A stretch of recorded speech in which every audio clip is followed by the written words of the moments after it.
বৃষ্টি ভেজা রাতে রাত 12টা পর আপনি বাস স্টে করে একটা মেয়েকে নিয়ে যাচ্ছেন বাসায় গন্তব্যে পৌঁছে দেওয়ার জন্য। হঠাৎ করে আপনি পিছনে তাকিয়ে দেখলেন পাশের সিটে মেয়ে বসা আছে, কিন্তু আবার যখন পিছন ঘুরে দেখলেন তখন মেয়েটি নাই। যখন আপনি ড্রাইভারকে বললেন যে মেয়েটি কোথায় গেল, তো ড্রাইভারটি বলল যে ওই মেয়েটি তো 3 বছর আগে মারা গেছে। তখন আপনি কি করবেন? হ্যালো সবাই, কেমন আছেন? আশা করি সবাই ভালো আছেন। আপনাদেরকে স্বাগতম জানাচ্ছি আমার হবি স্টোরি ইন বাংলাতে। তো ভিডিওটি শেষ পর্যন্ত দেখার জন্য অনুরোধ রইল। আর হ্যাঁ, আগে একটা কথা বলে রাখছি, যাদের হাত দুর্বল তারা এই ভিডিওটা এখান থেকে স্কিপ করে চলে যেতে পারেন। আর এই ভিডিওটি রাত 12টার পর কে দেখছেন অবশ্যই কমেন্ট করে জানান। আজকের গল্প বলতে যাচ্ছি অদৃশ্য মেয়ের একটা গল্প। তো রাত 12টার পর একটি লোক বাস স্ট্যান্ডে দাঁড়িয়ে আছে, বাড়িতে যাবে, কিন্তু হঠাৎ করে সে পিছনে লক্ষ্য করলো একটা চেয়ারে বসে আছে একটা মেয়ে, সাদা কাপড় পরা মেয়ে বসে আছে, একলা একলা বসে আছে। তো লোকটি ধীরে ধীরে সাদা কাপড় পরা মেয়েটির কাছে গেল। কাছে যাওয়ার পর ধীরে ধীরে মেয়েটিকে জিজ্ঞেস করলো, আপনি কোথায় যাবেন?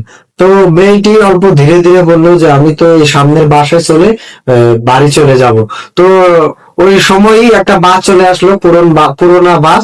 তো বাসে করে যখন মেয়েটিকে হাত ধরে বাসে উঠিয়ে দিল, বাসে উঠিয়ে দেওয়ার পরে মেয়েটি পাশের সিটে বসলো, ছেলেটি আগের সিটে বসলো। বাসে একটা মানুষও নাই, শুধু মেয়েটি আর ওই ছেলেটি আর বাস ড্রাইভার, কন্ডাক্টরও নাই। তো অল্প দূর যাওয়ার পরে তো ছেলেটি যখন মেয়েটিকে বললো আপনি কোথায় নামবেন, তো মেয়েটি অল্প ধীরে ধীরে বললো যে আমি তো সম্মুখে নামবো। তো যখন ছেলেটি অল্প বাসটি এগিয়ে যেতে লাগলো, তো ছেলেটি যখন পিছিয়ে দেখিলো, ছেলেটি মেয়েটির সঙ্গে কথা বলতে বলতে লক্ষ্য করলো যে মেয়েটি পা বাসে যে বসে আছে ওই বাসের থেকে অল্প উপরে, যখন বসে আছে অল্প উপরে, তো ছেলেটি অল্প খেয়াল করলো না। তো ছেলেটি যখন বললো যে আপনি ভাড়া দিবেন, তো এগিয়ে যেয়ে ড্রাইভারকে ভাড়া দিয়ে আসেন। যখন মেয়েটি উঠে এগিয়ে গিয়ে ভাড়া দিতে এগিয়ে যাবে, তখন ছেলেটি লক্ষ্য করলো যে তলে সে মেয়েটির পা বাসের থেকে অল্প উপরে। তো ছেলেটি তো তখনই শরীরে পশম ঘুম একদম দাঁড়িয়ে গেল। ছেলেটি ভয়ে ভয়ে কাঁপতে কাঁপতে বললো যে আপনার ভাড়া দিতে লাগবে না, ভাড়া আমি দিয়ে দিব। কিন্তু মেয়েটি তো যখন ছেলেটির বুবুল দিয়ে আসলো, যখন মেয়েটি ছেলেটির সম্মুখে দাঁড়ালো, শুধু সাদা কাপড় পরানো, চোখ মুখ কিছু নেই, একদম খালি কঙ্কালে। দেখেন আমার শরীরের পশম দাঁড়িয়ে যাচ্ছে গল্প বলার সময়। তো মেয়েটি বলে যখন পিছনের সিটে আবার বসলো, তো তখন ওই ছেলেটি ভয়ে ভয়ে বাস ড্রাইভারের কাছে গেল, কাছে যেয়ে বললো যে ভাই, এটা কি আসলে মেয়ে নাকি ভূত? তো ড্রাইভার অল্প ছোট গলায় বলল, আপনি কি নতুন এসেছেন? এই মেয়েটি তো 3 দিন আগে মারা গেছে, আপনি বোধহয় নতুন।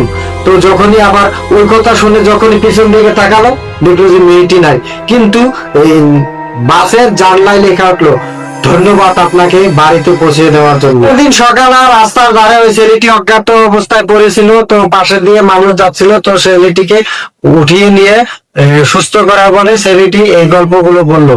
তো আপনাদের সঙ্গে যদি একরকম হয় তো আপনি কি করবেন অবশ্যই কমেন্টে জানাবেন। আর হ্যাঁ, এরকম ভিডিও যদি আরো দেখতে চান, চ্যানেলটি সাবস্ক্রাইব করে পাশে থাকা বেল আইকন প্রেস করে দিবেন, যাতে আমি ভিডিও আপলোড করার সঙ্গে সঙ্গে আপনাদের কাছে পৌঁছে যায়। ভিডিওটি শেষ পর্যন্ত দেখার জন্য আপনাদেরকে অনেক অনেক ধন্যবাদ।